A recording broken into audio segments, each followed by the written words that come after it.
It's time for the Potawatomi Fire Coaches Corner. Featuring two-time TBL Coach of the Year, Fire Head Coach Mark Danoff. With special guest, Fire Guard Cam Williams.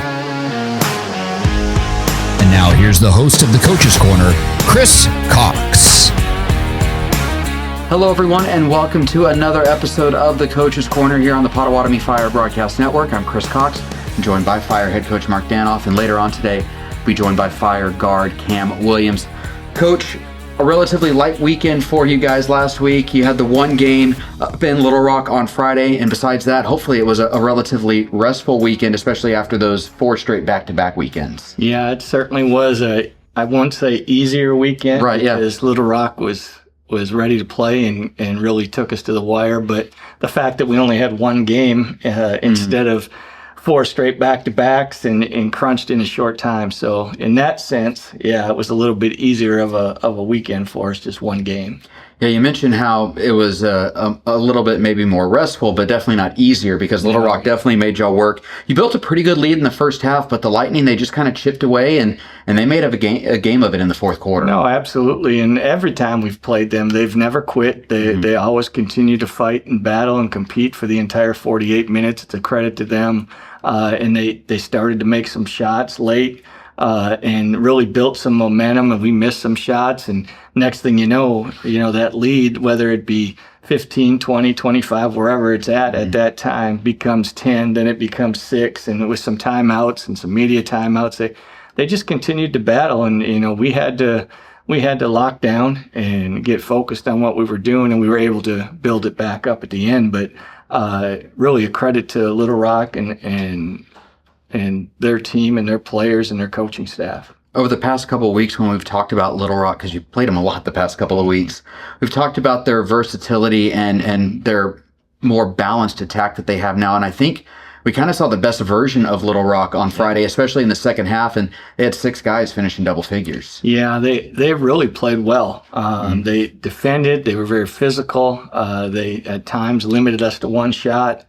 But on the offensive end, the guys knocked down open shots. They were able to generate some paint touches that, created shots for them. But they were really, really on the glass. Mickelson is really strong, physical, long, going over the top of us, but yet crashing and finishing around the rim. Washington is always very physical down there, so he can move you around a little bit. Our guys competed, just, some things bounced their way on those rebounds, and they did a good job pursuing. So, give all credit there. But they played as well as I've seen them play, and going into the next week, I think if they continue to do what they're doing, they've got a great chance to advance throughout the playoffs. One thing that allowed Little Rock to chip away at that lead and then kind of stay in the game was their three-point shooting as well. They had over 58% of their threes. Was that good shooting by Little Rock, poor defense by your Fire, or a little bit of both? Well, I'm sure there's a combination if you go back and look at the film as we did, but a lot of times we were right there and they made shots. And other times, we did have a breakdown or two, or maybe there was a couple in transition late where we didn't get matched up as well as we would like. But, typically, their 3-point shooting as a team throughout the year certainly hasn't been that high. Right. But they caught fire, and it's contagious when someone starts making threes, then someone else does, and the next person. So, they found the open guy and they knocked him down. One area where y'all had a lot of success was forcing turnovers and then capitalizing on those turnovers. You forced 26 turnovers against Little Rock and you scored 46 points off turnovers. How important is it to turn those turnovers into points? Oh, absolutely. We talk about it all the time, talking about our defensive schemes, and we say let our defense create some offense. And if we can turn them over and get fast break points and give us the advantage going the other way, those are the easier baskets. I know we did turn it over a little bit late in transition, but for the most part, when we can get 3-on-2, 2-on-1s, 4-on-1, 4-on-2, obviously your percentages go up as scoring. So it's important to get those easy baskets to go along with attacking them when their defense is set. Chuck Guy had a great game for you once again on Friday. You've said it several times, but he's always going to do what you need him to do to win. on Friday you needed him to score, and he gave you 41 points on Friday night. Yeah, he was terrific, and he shot the ball extremely well. He's been shooting it decent, but we all know he could been shooting it a little bit better throughout his career. But now I think he's back on track. He's been shooting it great all week again since then. But he really found his groove offensively for us. Continued to run the team. Be the guy at the front of the defense and containing the basketball. But his offense was big for us that night. Beyond Chuck, Isaiah Wade, he got the start in place of a sick Ricky Artis. He had 20 for you, and then Ja'Kai Simmons and Cam Williams, who I'll talk to later, they both had individual times where they went on little scoring runs themselves to help kind of break some momentum for Little Rock. Yeah, I know Ja'Kai was a little frustrated at halftime. He was playing a good game, but, he decided to be assertive in the second half. And I think the first 3 possessions second half, we went to him, and I think he got 2 buckets and then to the free throw line.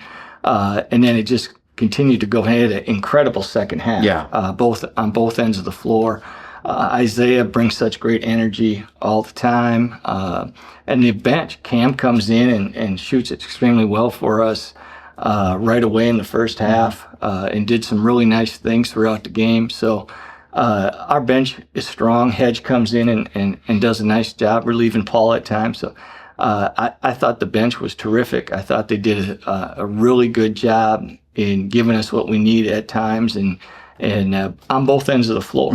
And for like Hedge to take on 6'10", 6'11", a lot, he just doesn't back down, and he's long and he plays hard and he's physical and he just competes. So I thought it was a really, really good, KT as well. Yeah. Came in, did a terrific job, for us off the bench. Your bench is so vital in your success because we just don't have that drop off. You talk about the bench, especially the impact that Hedgeman can have. And, you look at the box score and you might not see huge numbers for him or even huge numbers for KT from what we saw his first weekend here. But you go back and watch the game and you see the impact that they made on the defensive end, especially. Absolutely. And down the stretch, we went defense. And we tried a different lineup. It worked well for us. We got stops, allowed us to build that lead back up. Even with some key players, coming back off the bench. But KT was a big part of that. Hedge as well is out there for that. I thought Isaiah just worked so hard and competes so hard on the defensive end. But and I got to say, I thought Paul didn't score a lot of points for us, but I thought it was one of his better games. I thought he was as good as he's ever been defensively. We talk a lot about, and you talk a lot about steps and taking just the next step. Friday's win, coupled with a pair of losses by Frederick over the weekend, put you guys on the edge of taking another step, and that's getting home court advantage throughout the TBL playoffs. How important is it, do you think, for this team to have home court advantage? Well, I think it's important for every team. Okay. So I think if everybody had their choice, they'd want to play at home, obviously, where they sleep in your own bed and the comfort of not traveling and all those things. I think it's really important. I think it's something that we strive to have the home court advantage throughout the playoffs. We're certainly not there yet. It's one of our goals, but I think it's a really important step in your success throughout the playoffs. All right, well, let's take a break, and when Coach and I come back, we'll talk about the Fire's upcoming games this weekend against the Enid Outlaws and creating young minds. This is the Coach's Corner here on the Potawatomi Fire Broadcast Network. Are you ready to elevate your business with a new technology partner? Vive provides lightning-fast fiber internet up to 10 gigs, along with powerful technology solutions that enhance your security, productivity, and efficiency. Our dedicated team of business consultants will identify your business needs and recommend solutions to address your challenges. Don't wait. Claim your free technology evaluation today. Visit business.vibebroadband.com and discover why Vive is the premier choice for your business success. It's a quarter after 1. Lady A, live in concert. Friday, June 20th, 8 p.m., Grand Casino Hotel and Resort. 7-time Grammy Award winners, Lady A. On sale now at grandboxoffice.com. Lady A Live. Welcome back to the Coach's Corner here on the Potawatomi Fire Broadcast Network. I'm Chris Cox. I'm joined by Fire head coach Mark Danoff. And Coach, 2 games this weekend, 2 chances to lock up that number 1 overall seed in the TBL playoffs. What, if anything, have you told your players about what's at stake this weekend? Yeah, we haven't even talked about it. Okay. You know, what's at stake this weekend is a Thursday night game at Enid against a very good Outlaw team. And on Saturday, in a short turnaround, because it's an afternoon game, we play a team we have not seen yet with limited time to prepare for them with only 1 day in between. So for us, it's a business weekend. We got 2 games, and we'll take it step by step starting Thursday. How do these guys keep that mindset? Especially a lot of these guys have had a lot of success, whether it's, I think, the 4 guys who've won 2 straight championships with you, and then the 7 guys that all won a championship last year. How do they keep that mindset of not looking ahead? Because I would think it would be almost natural just to be like, okay, regular season, we can handle that. Let's look to the playoffs. Well, I think it really goes to us being player driven. For exact those reasons you just said, those 7 returners, they know how hard it was to do exactly that. And the ones who only did it once knew how hard it was from the guys who've done it twice, telling them, hey, listen, each year gets harder. This year is going to be harder than ever. And it has been, without a doubt.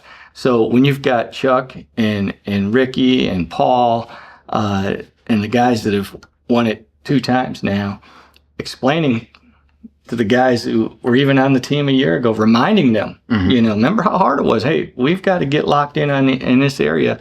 And then both those groups sharing that with all the new guys and their willingness, those new guys' willingness to listen and really embrace the things that they're sharing with them in our culture and living up to those expectations. First for you this weekend is the Enid Outlaws on Thursday. That game will be in Enid. And when you look at Enid, they've been struggling of late, but they have had almost now 2 weeks off to prepare for you guys. Yeah, I can imagine they'll have some new stuff for us, some things that we hadn't seen yet, whether that's offensive actions, maybe some different rotations defensively, maybe, you know, who knows, maybe a little zone, something like that. So I know they're going to be ready to go. But they're a good basketball team. Whether they had a day off or 2 weeks off, they're going to come compete, play extremely hard, be well rested. They're really well coached, execute the things the coach wants them to do at a high level. And at any time they're at home, they're always a handful. This is going to be the 6th time that y'all play this season. And while they might throw a few new wrinkles at you, for the most part, you know what to expect from them. They know what to expect from you guys. How tough is it to play a team 6 times in a season? Well, it's hard to play them 2 and 3 and 4 times in a season. So when you get to 6, you know, you try to keep things fresh and you remind your guys that the previous 5 times will not have anything to do with what happens Thursday night, that we got to show up and we got to play at a high level on both ends of the floor, do what we do, be composed, show championship characteristics, and communicate and stay connected on a high level. When you look at Enid, it kind of starts and ends with Devin Harris. He's their point guard. He's a talented player. And at least to me, the more I watch him, the more I see similarities between him and your point guard, Chuck Guy. Yeah, there are some similarities. I've known Devin now for 3-4 years. Really strong competitor, very good player. Can really score the ball when needed. Can really facilitate for them as needed. There's those same similarities of giving his team what they may need. He's a good rebounder for his size and his position, because a lot of times point guards don't go to the glass as often, especially offensively. But he's just a really good player. I think he's kind of the fuel behind their team, and as he goes, they kind of go with him a little bit. But they've got a number of really good players. But I'm really happy for Devin and the success and the season he's having this year. Beyond Harris, though, throughout the season, it seems like Enid's been just still searching for that second option. Who do you kind of expect to maybe step up this weekend for him? You know, I think Jones really stepped up last time we played against them. I thought the young man Vaughn had a better game this last time against us, showing what he's capable of doing. The young man Edwards is always impressive to me. He's such a workhorse. He has such a motor. He plays so hard, defends, rebounds. You know, I think with them, it's all about a team thing. Okay. I really think that they need something from everybody, you know, as everybody does. Yeah. But with them, the more they share the ball, the more they get guys the ball in positions to be successful. That's when they really click. That's when they get going. So I don't know if it's really just one person, because I think they've got a number of guys to score and help them on the offensive end. I think it's by committee. After that game on Thursday in Enid, you'll return home on Saturday afternoon for your regular season finale against Creating Young Minds. And CYM's only played 5 TBL games this season, but in those games, they've averaged 115 points a game. Well, what have you seen from CYM? They play extremely hard. Okay. They are very scrappy. They're a swarm to the ball defense. They're going to get deflections. They're going to compete like crazy, especially on the glass. And then they're going to get out and run. Obviously, by the numbers they're putting up and the pressuring of the rim they're doing. And they're capable of shooting the 3, but they're really good mid-range and in. And if you don't stay in front, if you don't guard at point of attack, they're just going to keep pounding that ball down by the rim. And we've got to keep them out. We've got to make them take shots they're uncomfortable with. But they're going to press us full court the entire game. And that's just how they play. Early in the season, CYM, they were led by KT Bockham, who, of course, is now here with the Fire. Who has stepped up in his place? Well, I think they've got a couple guys. They've added some people to their roster as well. I believe a young man named Clayton will be playing with him. Solomon Clayton will be playing with them, a lefty about 6'7", who can score the ball a little bit. I don't know how to pronounce his name. He's the brother of their 6'9" player. And he's joined them, and he's about 6'7", can score the ball. Juan Sanchez has always been a kid who's been to our showcase and done real well. Montoya's a very good point guard who distributes, gets them into the things that can make open shots, especially from the mid-range. So I think with them as well, it's got to be by committee, and they do a very good job of that. They average, I think around mid-20s in assists, so they're sharing that ball. And then Garrett Brockman is a workhorse for them. He's an undersized kid whose game has certainly improved over the last few years that I've known him, and doing a really nice job for him. But as a group, they play really hard. They compete at the highest level. They defend, and they share the ball. When you look at CYM on defense, they are giving up 116 points per game, but like you said, they've been able to do some things defensively. What have you seen from them on the defensive side? Well, the pressure for the entire 94 feet, take time off the shot clock that they have to defend in the half court, the way they swarm to the ball and dribble penetration, the way they scramble out. It's not like a lot of trapping or anything like that, but they're swarm with active hands. They get deflections, which gives them opportunities to get out and break as well. But the 116 points, the number of possessions they have in a game, because of the way they play up and down, I'm sure their coaches talked about. For us, when we look at that, it's more about field goal percentages that we're either giving up or we're getting, because the pace of the game is so fast. There's that many more possessions in the game. All right, Coach. And finally, what will it take to get a pair of wins this weekend? Yeah, we're just going to have to be really focused on what it is we're trying to accomplish. We've seen Enid several times. There'll be some things that'll be new and some adjustments to be made. But to compete at the highest level, stay connected, lean on each other, and do the things we do on both ends. And I think that would carry over to Saturday as well. All right, Coach. Thank you very much and good luck. Thank you. I'm going to take a break. When I come back, I'll be joined by Fire Guard Cam Williams. This is the Coach's Corner here on the Potawatomi Fire Broadcast Network. You know what this program needs? New Dr. Pepper Blackberry! It's cool, Dr. Pepper! It's sweet blackberry flavor! Bingo! There's even zero sugar! And we got a new mascot too!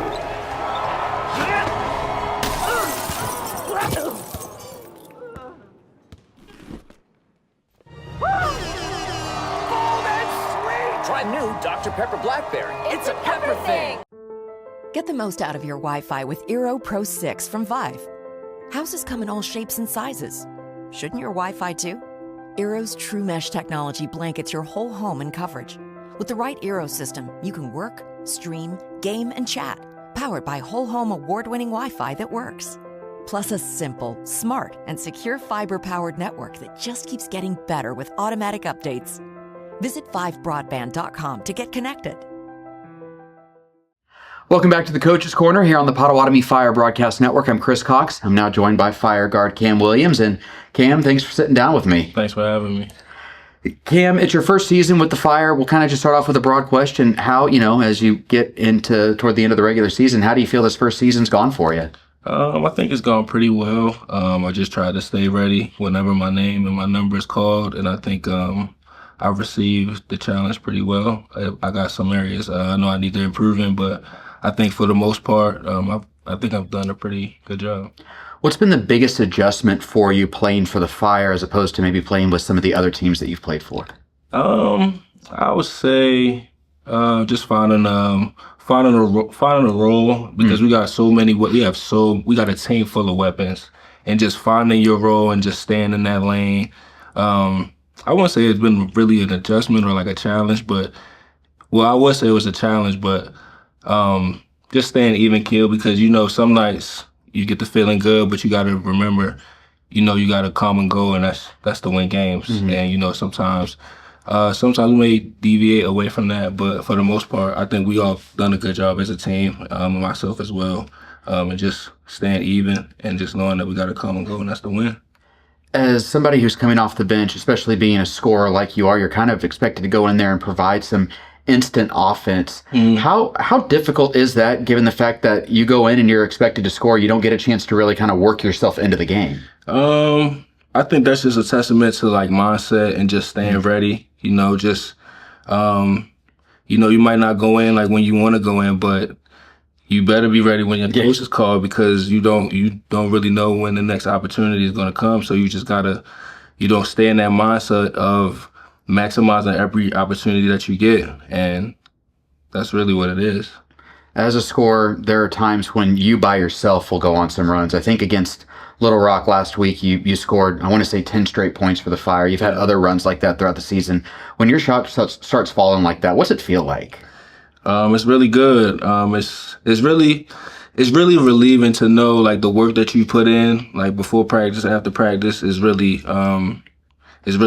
Mm-hmm. It's a great feeling just to know that your progress is being shown, and you're just contributing to the team in the best way that you can, and the way that they brought you here for. A couple weeks ago, you missed those 2 games. You were sick. Mm-hmm. How are you feeling now? You kind of got everything back, your legs back underneath you? Yeah, it was definitely an adjustment, first couple times running up and down the court. Mm-hmm. But I knew once I got my legs back and in the groove of things, I would be good. You mentioned that, throughout the season that there are some things that you want to clean up as you get set for the playoffs. What are some of those things you want to improve on? Definitely want to improve defensively. I know it's been a couple scenarios where I'm in the game and the defense kind of like trails off. I definitely want to improve on that, and just putting a body on my man, rebounding. I definitely can improve in those 2 areas right there. With the playoffs right around the corner, if I'm not mistaken, I think this will be the first time in a couple years for you to be in the playoffs in TBL. What are you looking forward to most about postseason play? Just the raise and play. Everybody knows with the playoffs in the air, it's really time to lock in. So I'm really eager to see, how our team responds to that type of environment. I know you guys have been there before, pretty much the whole time I've been in TBL. So I'm really eager to be a part of it and be on the receiving end one time. All right, Cam. Well, thank you very much. I appreciate it. Yes, sir. That's going to do it for tonight's Coach's Corner. The Fire back in action this week with a pair of games. Up first on Thursday, the Fire will visit the Enid Outlaws, and then the Fire will come home for their final home game of the regular season Saturday afternoon against CYM. That game against CYM Saturday afternoon is also Family Day at Fire Lake Arena. All kids 12 and under will get in free, and then all general admission tickets that Saturday will will be $5. For more information or to purchase tickets, you can always visit PotawatomiFire.com/tickets or call the Fire Lake Arena box office. You can always also visit the box office and get a ticket on the day of the game. For more information on the Fire, be sure to follow the team on social media. You can find them on Twitter, X, Instagram, Facebook, and YouTube. You can also find more information online at PotawatomiFire.com. That's going to do it for us today. For Fire Guard Cam Williams and head coach Mark Danoff, I'm Chris Cox, and I'll talk to you next time right here on the Potawatomi Fire Broadcast Network.